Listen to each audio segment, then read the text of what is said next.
Hi, good morning. My name is Emil Malferrari and this is my second video after viewing Dr. Meyer's tutorial online. So we would start the knee examination by letting the patient stand relaxed. Just stand relaxed normally. Okay. We would be looking for alignment of the leg. So normally we would do this by checking the center of the thigh and the kneecap and the ankle. Center of the thigh, kneecap and ankle, and I can see just a subtle valgus deformity here, not so much. We would also be looking for discrepancy in the leg, so if there is a tilt in the pelvis or in the loin, that would suggest a discrepancy. That would be obvious, but there's nothing here. This is also a good time to look for any muscle wasting of the quadriceps, the calf muscles and the anterior muscles of the leg, and for muscle bulk. So Lane, can I ask you to tense your quads? Okay, alright. She's got a good muscle bulk in here and it appears symmetrical in my view. Just relax now. Now this is also a time where if there's any obvious effusion around the knee joint, then it would normally present in the dependent area, which would normally be around the medial part of the knee. So as we can see here, there's a nice sulcus or concavity, but if there's a significant infusion, this would disappear and there's obvious swelling here.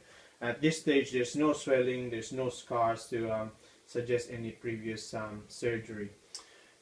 So after viewing that in the anterior position, I'd likely ask you to go to your side, to your right, no, other side, yes.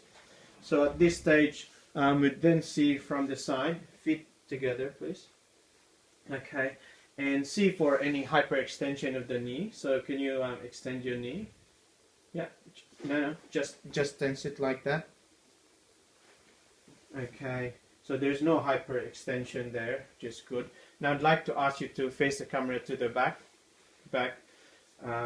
Okay, so normal stance. So there's, as you can see here, there's quite, in the alignment, there's some obvious valgus deformity there.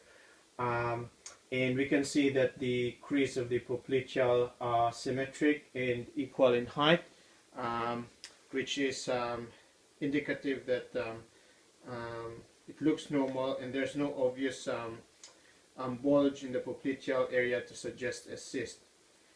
Then we look at the function. So I'd like to ask you to face the camera again.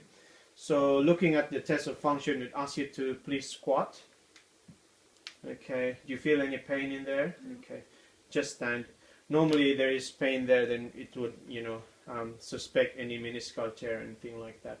Then we ask you to jog a bit, okay, and then hop on one leg, okay, and then the other. That all looks normal there. Then we'd ask her to walk for us, forwards and backwards up to that line there. Yeah. So checking for every go back, just go back here. So when she was going to that point, there's no obvious sway to the lateral, which would suggest a varus thrust deformity there. And as we can see, there's good arc there. I don't think she has a fixed flat foot deformity at that point. Then we'd ask the patient to please lie down, please. Sorry, just need to reposition the camera. I've got no assistant here.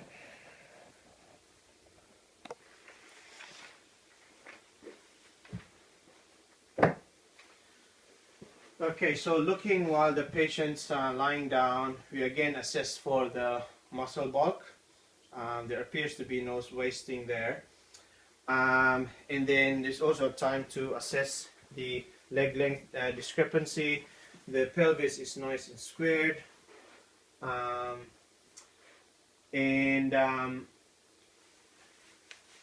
you can see here the heels when they're together, they're equal in length, so that's fine. This is also the time to assess for effusion.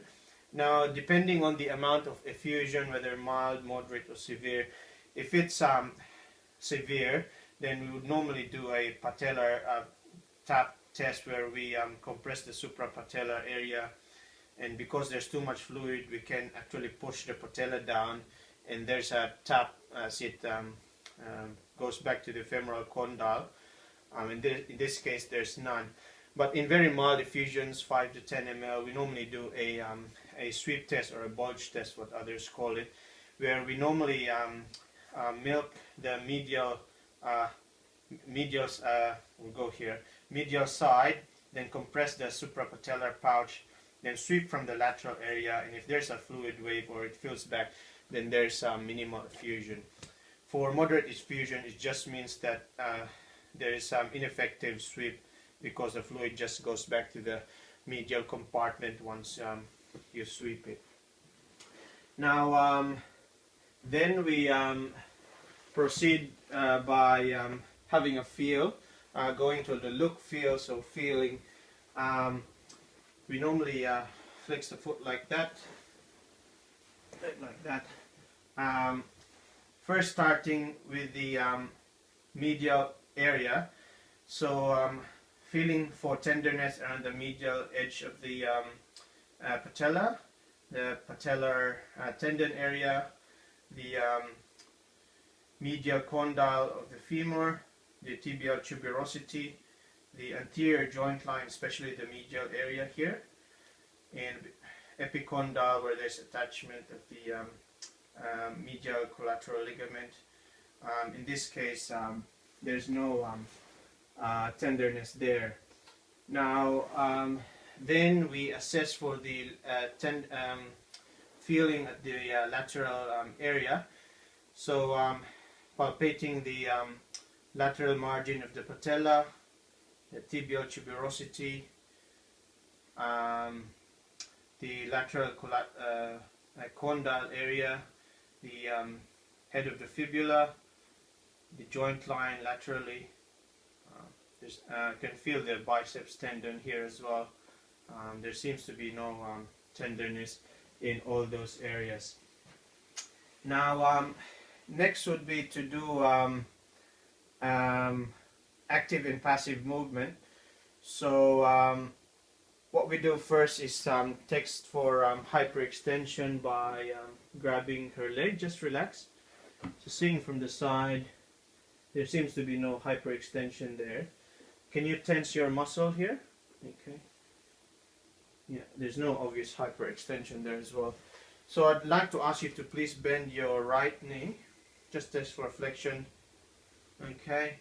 So from the active one, it's about 4 finger breadths, which should be more, I think, than expected. And if I press further, she can actually almost actually touching her thigh, so that might indicate a generalized laxity of the other joints, which you'll have to assess later if you've got enough time. So it's also important to check both sides, and then not only checking the range of movement of the knee, but also the hip, so by internally and externally rotating, and by abducting and adducting. We can check if there's any tenderness or difficulty in movement of that side. Now, then we go to the special test, which would test the ligament, the meniscus, and the patella. First, I'd like to normally let this flex. Then, as stated by Dr. Myers, the tibial tuberosity should be closer than the patella. Otherwise, if the other way around, it will indicate a laxity of the posterior cruciate ligament, and there will be a posterior displacement of the tibia there. And the patella is also normal in a sense that it's sort of looking at the shoulder, and it's not pointing upward or downward. So next we would actually test for the integrity of the anterior cruciate ligament. So we would perform a anterior drawer sign, which is flexing the knee 90 degrees. We'll just actually test this one. And by relaxing the hamstring, tactily grab the tibia and pull to see for any end point there. In this case, there's no increase laxally anteriorly. Other tests would be to do a Lachman test, flexing the knee 20 to 30 degrees. It says it would be better to rotate the hip a bit, so that when I actually pull it, it's a bit, just relax, just give me your weight, pull it anteriorly. There's no increased laxity there.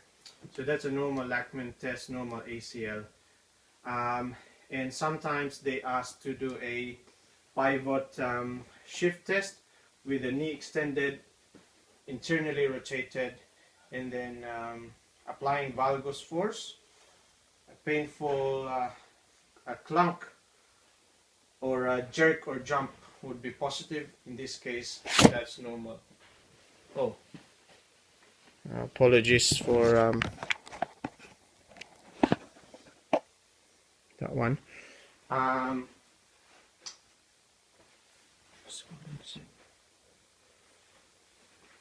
Then we proceed to the testing of the ligaments.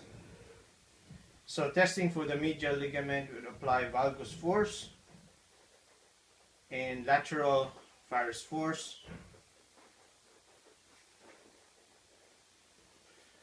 So that's normal as well. Then we'd go to the meniscus. So normally when there's a history of pain here, and the most sensitive is tenderness along the joint line when we did the feel part of it, we then do a Malferrari test with the finger in the joint line, knee fully flexed, and then rotate the tibia, rotating the tibia and the hip, and extending it. If there's a painful clunk there, then that would indicate a positive Malferrari in a meniscus injury. With that one, a medial one is suspected, and you can also test for the lateral by doing that one. Then the patellar test, checking the Q angle from the anterior iliac superior spine, going straight to the angle it makes with the tubular tuberosity. In females, about 12 to 15 degrees, so that's about right for me. And then movement of the patella, it says from the diameter 1/3 to 2/3. You can actually just move it about 1/4, which is normal. And the patellar apprehension test, where patient, when you move the patella laterally and bends it, if they have a previous subluxation or injury, they actually see that they would not want you to proceed further. So that's all the tests. I think I've gone beyond my allocated time. I think I need more than 10 minutes to perform the whole test. So that's all for today. Thank you.